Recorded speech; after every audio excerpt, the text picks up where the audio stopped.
Assalamualaikum warahmatullahi wabarakatuh.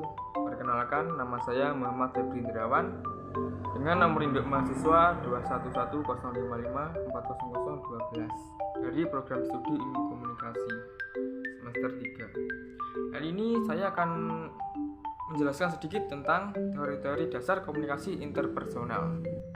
Teori penetrasi sosial.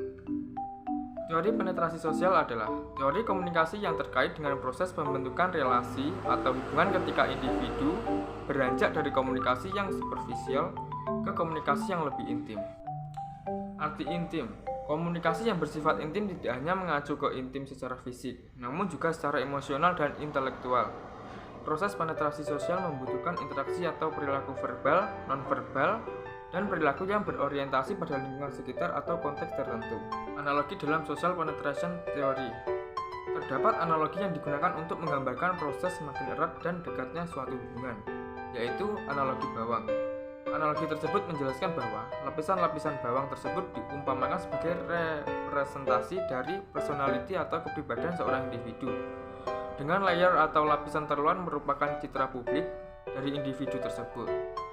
Citra publik tersebut merupakan hal yang paling bisa dilihat oleh orang lain dan hal yang bisa langsung dibentuk persepsinya dari orang lain sebelum mengetahui lebih dalam terkait individu tersebut.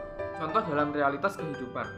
Ketika seseorang mengawali suatu hubungan, tentunya seseorang akan berusaha mengupas lapisan demi lapisan dari kepribadian atau karakteristik individu yang sedang berusaha kalian kenal lebih jauh.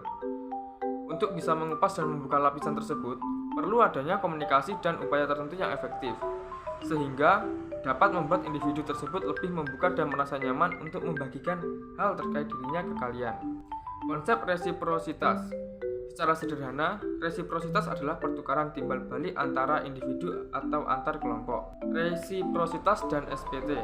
Konsep resiprositas juga berkaitan dengan teori ini karena konsep tersebut menggambarkan bahwa ketika seseorang membuka bagian dirinya ke individu yang lain, individu tersebut akan mengikuti dan melakukan hal yang sama. Hal tersebut merupakan hal yang signifikan dalam proses pengembangan suatu individu atau hubungan. Contoh penerapan SPT dalam konteks PR dapat dilihat ketika seorang profesional PR dari suatu agensi atau konsultan memiliki seorang klien baru dari sebuah perusahaan yang menggunakan jasa untuk mengembangkan desain branding perusahaan. Untuk dapat bekerja sama dengan baik dan mengetahui kebutuhan dan solusi yang sesuai, tentu perlu upaya yang tepat dari kedua belah pihak untuk lebih mengenal satu sama lain, termasuk juga mengenal perusahaan dan budayanya. Awal hubungan mungkin lebih digunakan untuk mengenal karakteristik dan kepribadian, serta kebutuhan perusahaan. Selanjutnya, setelah terjadi diskusi dan interaksi yang cukup rutin, dan kedua pihak lebih mengenal, akan terjadi interaksi yang lebih kasual atau akrab dengan catatan strategi komunikasi yang dilakukan tepat sasaran.